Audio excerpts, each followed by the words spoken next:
The Death Mage Who Doesn't Want a Fourth Time. Chapter 35. A new life has been born, so let's adjust our living environment. The room that Zediris had prepared for Bilday's childbirth was one of the countless rooms in the ruins of Talosheim. The room had been cleaned, and a rug made of the soft fur from a needle wolf's belly had been laid out on the floor, and Bilday was laying on top of it. First, sterilization. Bilday, are you all right? There were 3 other ghoul women in the room other than Bilday. They were likely women who had experienced childbirth before, acting as midwives. Van! Probably due to the pains of labor, Bilday's breathing was rough, and there was sweat on her forehead as she realized that Vandaloo was there, and reached a hand out towards him. Vandaloo took that small hand, that was still bigger than his own, and she gave his hand a squeeze.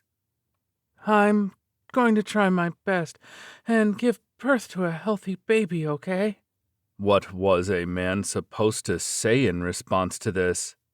This was a difficult question to answer in Vandaloo's position. He was aware of his own expressionless and flat tone of voice, so he thought it might come off as cold if he just said, "Do your best." So he hesitated. Trying to sound as reassuring as possible, he said, "It's all right. I'm here with you, so just relax." Vandaloo did not have a doctor's license, nor had he ever witnessed childbirth before, so he did not know what exactly was all right, or on what grounds Bilday could relax, but encouraging her was the top priority right now. In fact, his expressionlessness was convenient in situations like this. His lack of confidence did not show in his face. Okay. It seemed that Vandaloo had succeeded in encouraging her. She definitely seemed to be in pain, but she still smiled. When Vandaloo thought about the fact that he had made her smile, the pain of her claws digging into his right hand seemed to be a trivial matter. They pierced his skin. But he could see a faint shadow of death on her face. Control your breathing. Short breaths in, long breaths out. Check your status if you can. Has your vitality dropped? Asked the midwives. I will make sure to deliver your baby, rest assured, said Zediris. Looking at everyone else, Vandaloo realized that Bilday wasn't showing any strangeness or visible signs of her condition worsening. She showed no signs of being ill, and there shouldn't have been anything abnormal with the baby either. I'm going to have to examine you a little, okay? But Vandaloo could definitely see the shadow of death, so he used spirit form transformation to transform his unoccupied left arm into spirit form and placed it inside Bilday's abdomen. And then he found that the umbilical cord had wrapped itself around the baby's neck. At this rate, the baby would be strangled. I'm glad Zediris called me over here.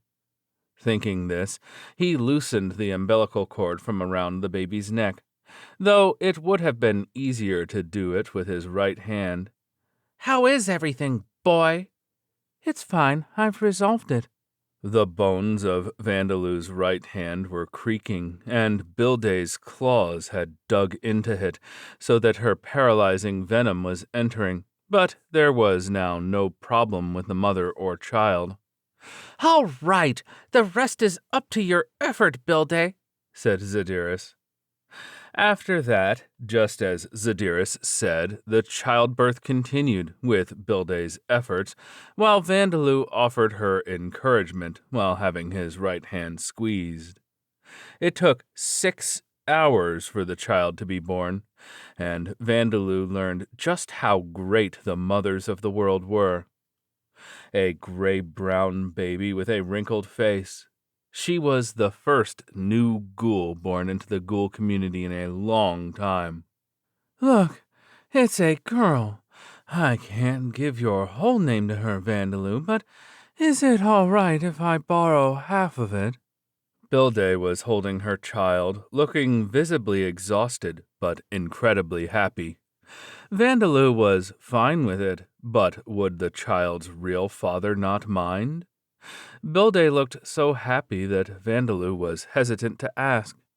I don't mind.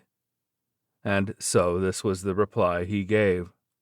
Vandaloo would ask about this later to learn that newborn ghouls were generally named by their mothers, or their names would be decided after consulting with the chief of the tribe.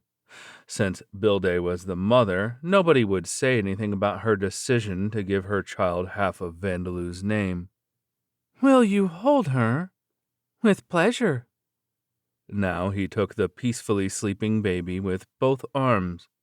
The bone fractures of his right hand still had not healed, and it still didn't move very well after having paralyzing venom-secreting claws pierce it for hours on end. So he took the baby with his left arm and placed her on top of his knees. She's light and very warm. The baby's body felt very light to Vandaloo, but this baby would grow up and live for 300 years. As this thought occurred to him, he got a sense of how mysterious life was. The birth of a new life was an emotionally moving event. Vandaloo felt this for the first time in his 3 lifetimes. When he had lived on Earth, even when watching that kind of documentary that told him, "This is how new life is born," his only reaction to that was, After all, he was just watching a complete stranger on a screen, or the birth of an animal, so he hadn't felt emotionally moved at all. But he had experienced death twice, including that time after he became an undead 3 times. And now that he was trying to bring Darcia back to life, he could really feel the emotion of this event. He decided to do everything he could to protect this child. He was not the child's father, but he was the Ghoul King after all. And so I'm postponing my trip to the dungeons. Borkus and Vigaro made lonely-looking faces when Vandaloo told them this, but they understood that it could not be helped. The remaining 9 women would give birth one by one in the near future.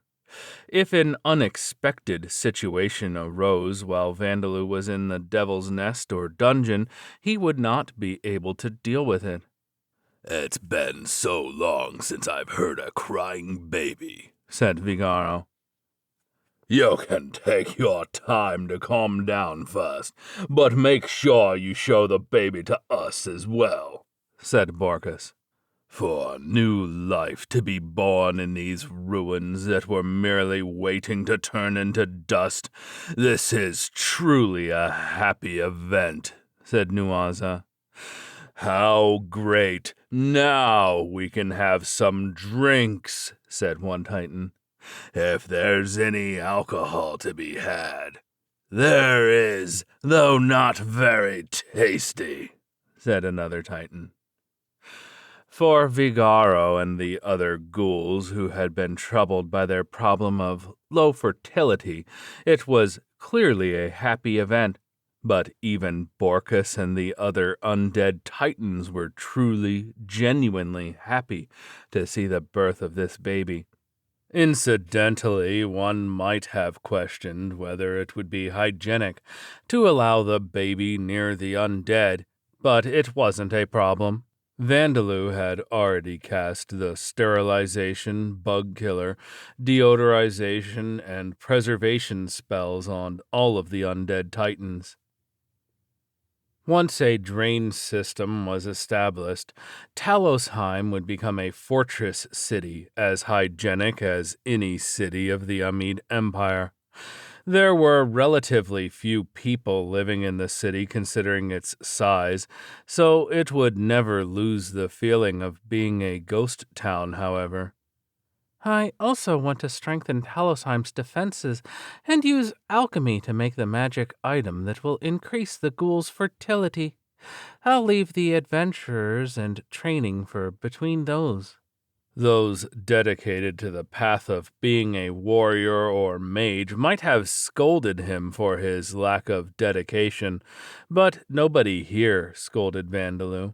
All right, we'll just keep on the order. We'll do things here, said Vigaro.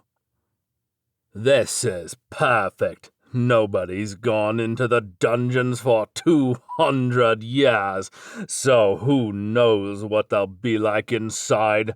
The number of monsters will probably have increased, so I'll thin them out for you. It could be that they have been abandoned for so long that new unknown levels have appeared in them, said Borkus. What will we do about the unarmed fighting lessons? For now, I suppose we'll go over the basics, said Bastia. Chew! My lord, in that case I shall increase my level and work hard to catch up to my companions, said Bone Man. We'll be taking this time to learn our skills as well, said a child. In this moment, Vandaloo realized once again just how much kindness he was surrounded by in this third lifetime of his. The first thing to do was to create the magic items to fix the ghoul's fertility problem. Strengthening Talosheim's defenses would have to be done after the Devil's Nest was completely removed from the city. Otherwise, they would be up to their necks in raptors and needle wolves. Holy Sun, please give us a few more days. So he was told.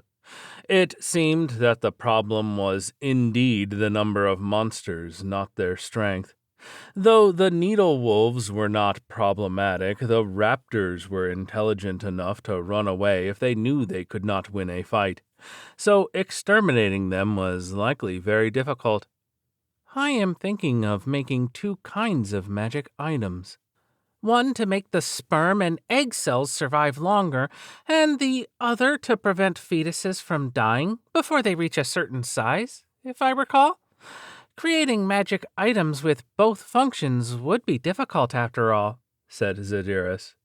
In the building next to the temporary maternity room, Vandaloo was discussing the creation of the magic items with Zadiris, Taria, Basdia, and several other ghoul women.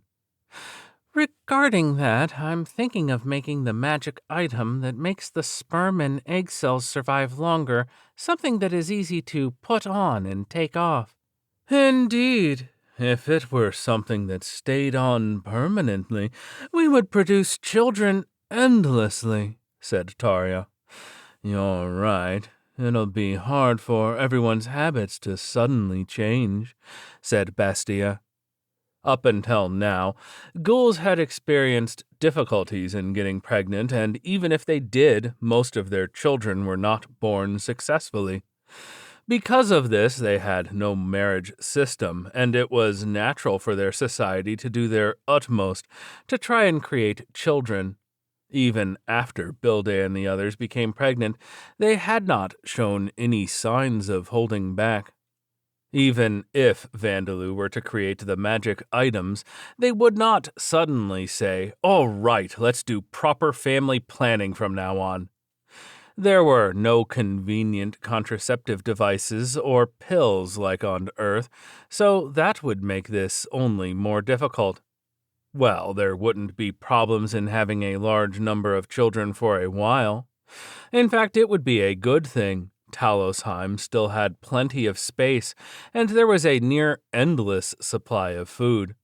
However, reproducing to the point of filling up all of the land would be a problem.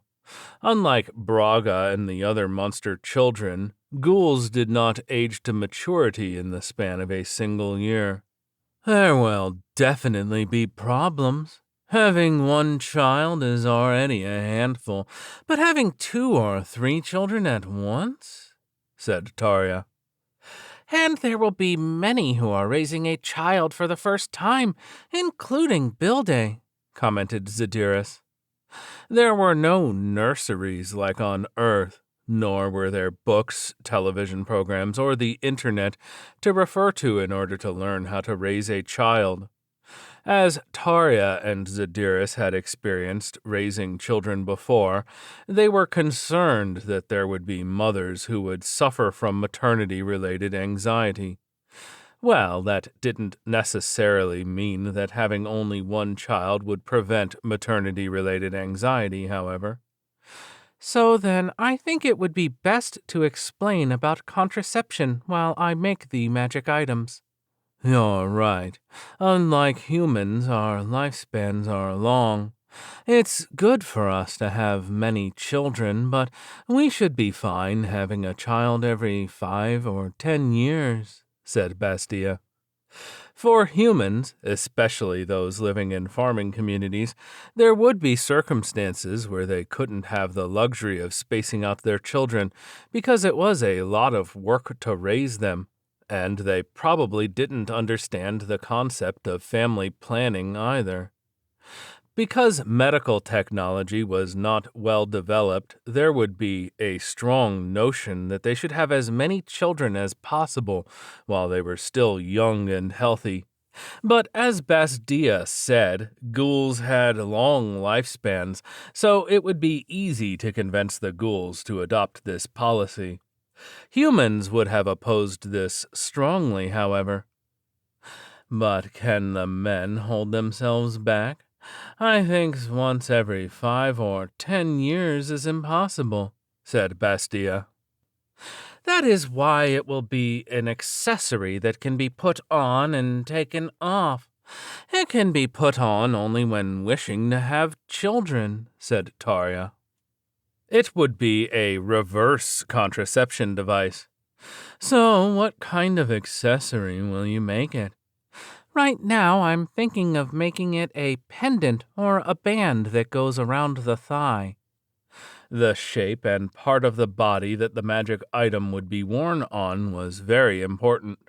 These factors would affect the difficulty of creating the item with alchemy, the materials required, and the strength for its effects when completed.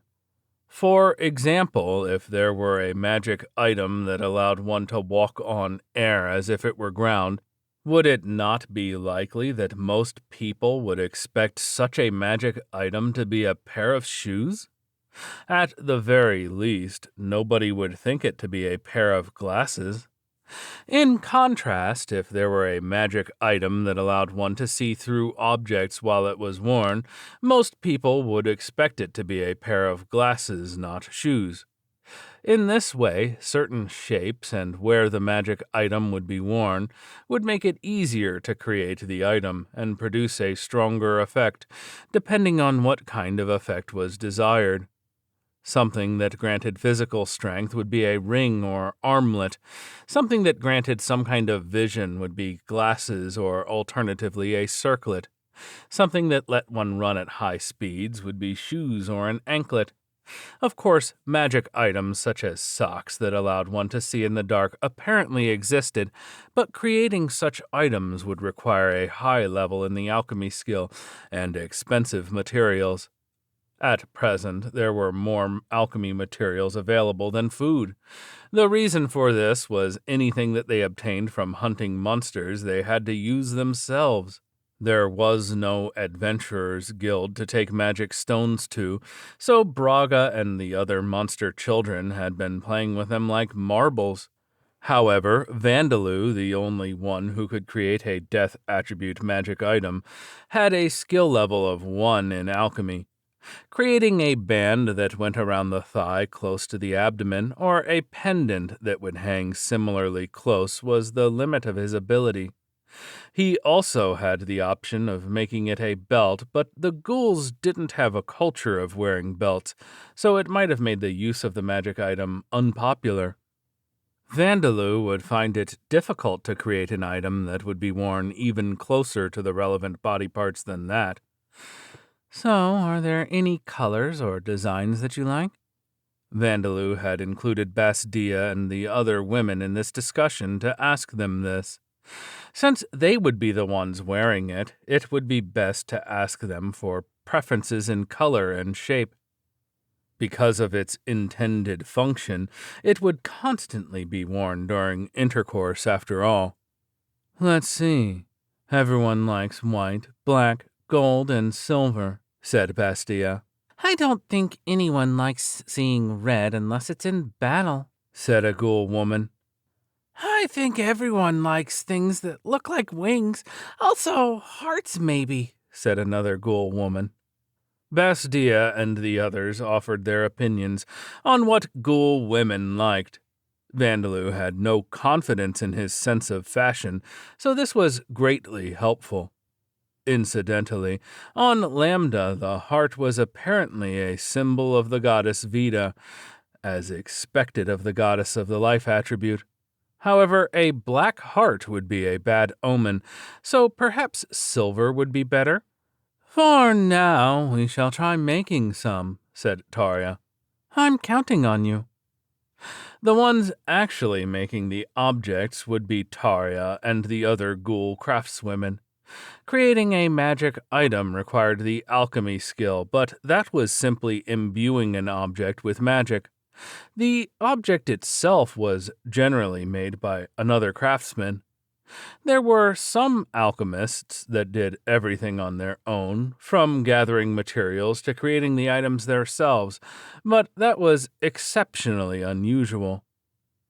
So, what will you do for the magic item that keeps the fetuses alive? It would be problematic for this one to be something that can be easily taken off. Zadiris had been whispering, Gold and silver. Youngsters these days sure like their shiny things. But now she asked this question, and Vandaloo replied, This is a little problematic. As Zadiris said, it would be better for this magic item to be difficult to remove. If it accidentally came off and was lost, or the mother forgot to put it on and the baby died, it would be seriously problematic. But that didn't mean that it could be something put inside the body. The two of them nodded as they thought about this. How about a tattoo? Asked Zadiris. A piercing, after all. Huh? They both looked at each other after coming up with totally different answers. Boy, a piercing would be too far from the abdomen. A tattoo will not disappear and it can be applied anywhere. The piercing wouldn't be on the ears, nose, or lips, but on the belly button. As for tattoos, who would apply the tattoos to begin with?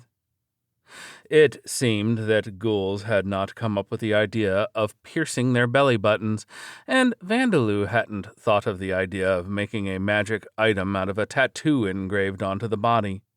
Then, after discussion, they settled on using belly button piercings. If we use tattoos, won't they become strangely distorted when the stomach expands? The baby will have grown big enough by the time that happens, but reapplying the tattoo every time you want to become pregnant wouldn't be an option. In that case, I think piercings are better, observed Bastia. And so Bastia's opinion was accepted. Incidentally, the idea that piercings were applied on the neck and above was something that not only ghouls but the entirety of Lambda possessed. Belly button piercings would spread and become greatly popular, starting in Talosheim, but that would be a story set in the distant future. From then on, Vandaloo lived a lifestyle that was more lenient than usual, but still harsh on a 3-year-old boy. He would typically rest 1 day a week, and if one of the pregnant women went into labor on that day, he would still have to attend.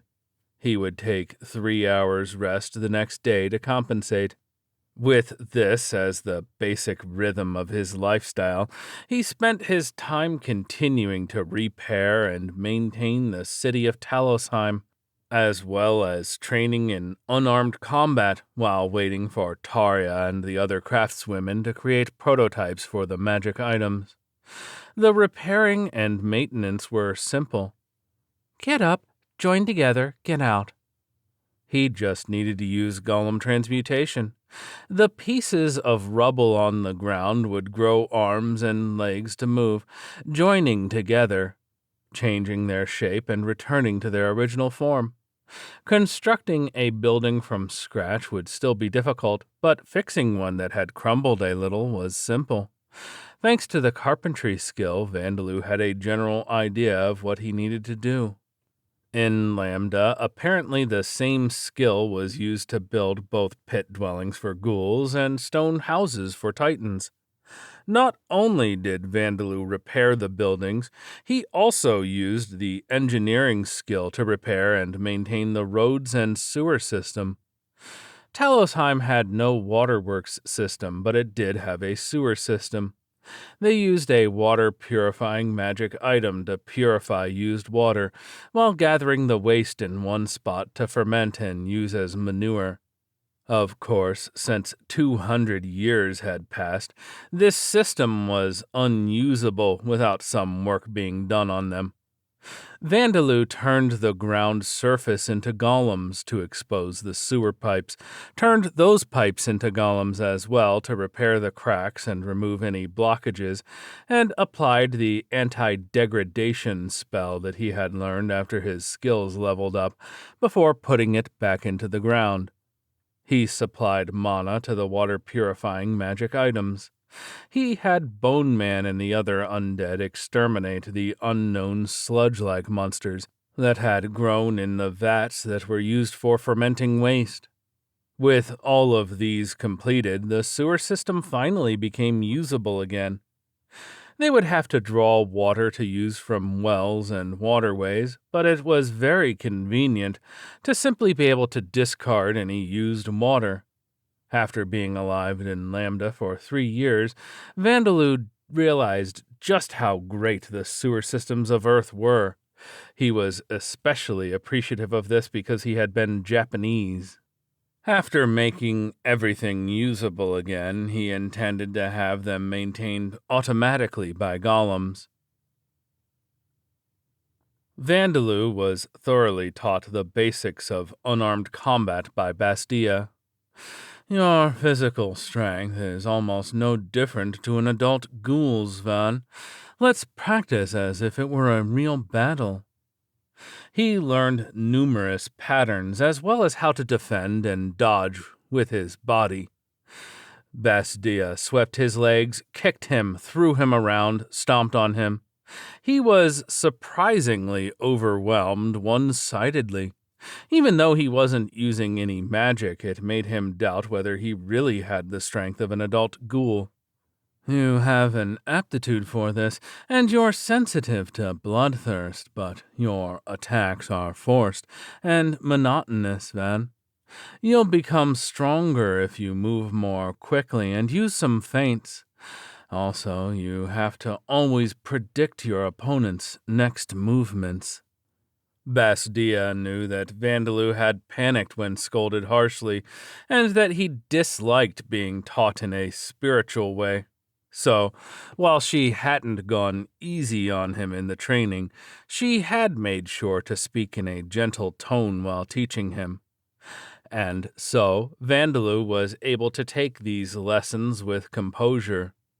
He had been completely reliant on magic for defense up until now, and his attacks had been monotonous in that he simply used his overwhelming amount of mana to push his way to victory. Some of this couldn't be helped because of how young his body was, and he himself thought that there was no other way.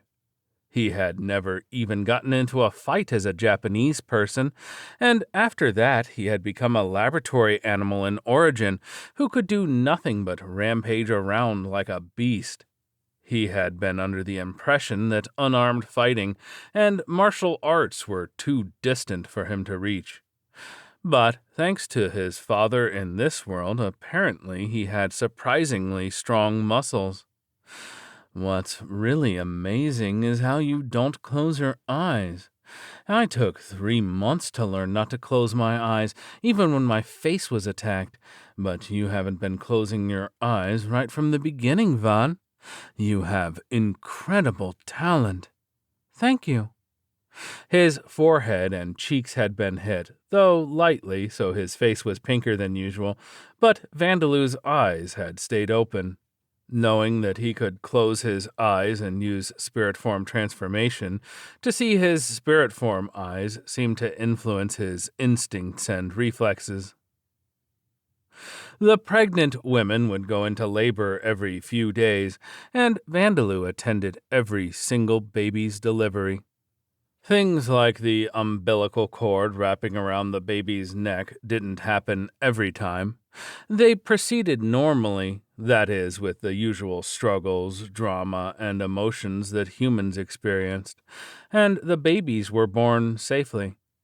Things seemed to proceed well for the ghouls after birth as well, including Bilday. This was likely due to the fact that the ghouls had more robust bodies than humans, and the fact that this place was half Devil's Nest. The veterans who had experienced childbirth before, like Zadiris and Tarya, were teaching them various things regarding life after giving birth, so it seemed that things would go well. It was the middle of July when things became truly busy with the magic item creation process. Imbuing magic in the items that Tarya had created turned out to be quite difficult. Repairing an entire castle wall would have been far easier than this. At this rate, making 3 magic items in a day is my limit, huh? Your skill is still level 1, is it not, boy? This is a sufficient pace. If you make them too fast, the pace at which I make the items will not be able to keep up. Making accessories is outside my area of expertise, after all. There were roughly 600 ghouls needing these magic items. At this rate, it would take over 300 days to make magic items for everyone. However, not all of the ghouls wanted children right now, so there seemed to be no need to hurry. And by your calculations, you would be making magic items for Tarya and I as well. Or could it be that this is your roundabout way of making a confession? Asked Zadiris.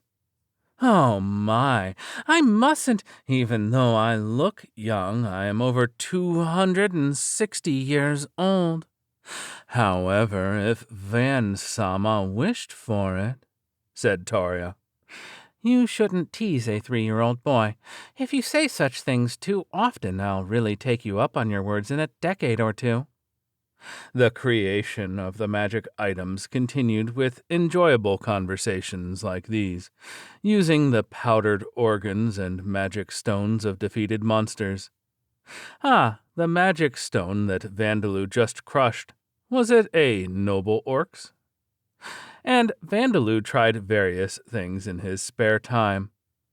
And the fish and fermentation. Since there were no soybeans, he tried making fish sauce from fish. He hadn't gone out of his way to invent fish sauce in origin, but he succeeded making it after 3 tries now. The fish sauce was smelly and a little harsh, but herbs could be added to make it lighter. Next, he tried using walnuts and acorns to make walnut miso and acorn miso, and found it a little difficult. He succeeded in fermenting it using magic, but he wasn't entirely satisfied with the resulting flavor. The researchers who'd squeezed the mana out of Vandalu had tried using him to make miso before, so this was one of his strong points, but it was his first time making it from walnuts and acorns.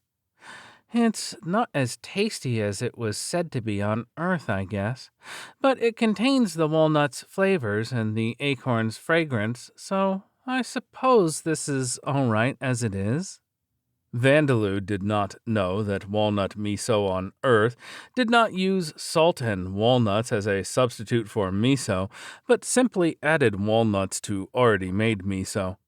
However, he had made something with a flavor that he was content with, so he cast maturation on it to deepen its flavor and shared it with everyone. Also, wasabi and ginger were discovered in the partial devil's nest of Talosheim, so they were quickly cultivated. Well, for ginger, it was just a matter of turning the areas where it grew into fields, and occasionally applying fertilizer. This alone allowed them to harvest ginger every week. Devil's nests were truly wonderful places. The cultivation of wasabi took some intervention. Wasabi released a toxic component that prevented other plants from growing in its vicinity, but the components affected the growth of the wasabi itself and prevented it from growing larger. Vandaloo came up with a scheme where he imbued stakes with the detoxification spell that neutralized the wasabi's toxic components in the area where the stakes were planted. It was quite a failure, but also something of a success. The ghouls and the titans would have to go around the devil's nest and find new wasabi to use. And Vandaloo tried creating Jenga. All he needed to do was turn some lumber into wood golems and split them into pieces of the same size. It was even simpler than making boards and pieces for Reversi. This fish sauce, could this be the legendary soy sauce? The sauce spoken of in legends, the one that the champion Zakart tried and failed to create? Asked Nuaza. Whatever it is, it's tasty, said Borkus. Soy sauce was more difficult to create than miso. Even the champion Zakart had difficulties in recreating it. He had apparently succeeded in recreating miso, but Bellwood had set the miso warehouses on fire before miso became widespread. That would explain why almost nobody knew that miso existed. Bellwood didn't allow it.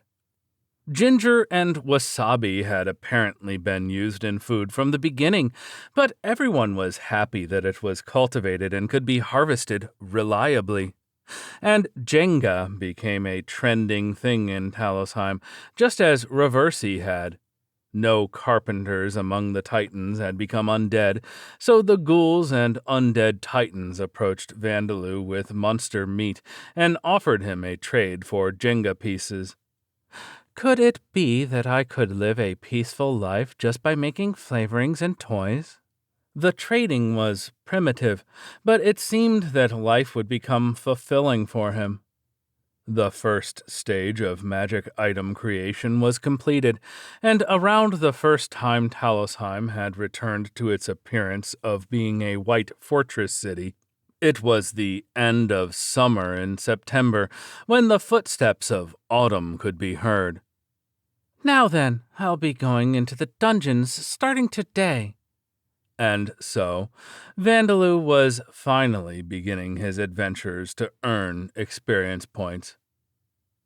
The levels of alchemy, carpentry, engineering, and cooking skills have increased. A long dinner table had been prepared in a dark, unknown location. A red fluid was poured into wine glasses and shared among those gathered here. They were dressed in elegant clothes that would sell for enough money for a normal family to live in luxury for a year, and over-decorated with jewelry. One might think this would be some kind of banquet for a nobleman, but the ones gathered here were not noblemen in the normal sense of the word. An air of elegance and nobility appeared to be drifting from them. The men and women here were beautiful, perhaps ephemeral in appearance. It was possible that everyone here both possessed profound beauty and intelligence. But In reality, they were cold-hearted, merciless, cruel demons who thirsted for blood. Now then, let us begin the meeting. The first topic of discussion is the aforementioned Dampier. With his crimson eyes sparkling with joy, the pure-breed vampire who led the discussion moistened his throat with the fresh blood that had been poured into his glass.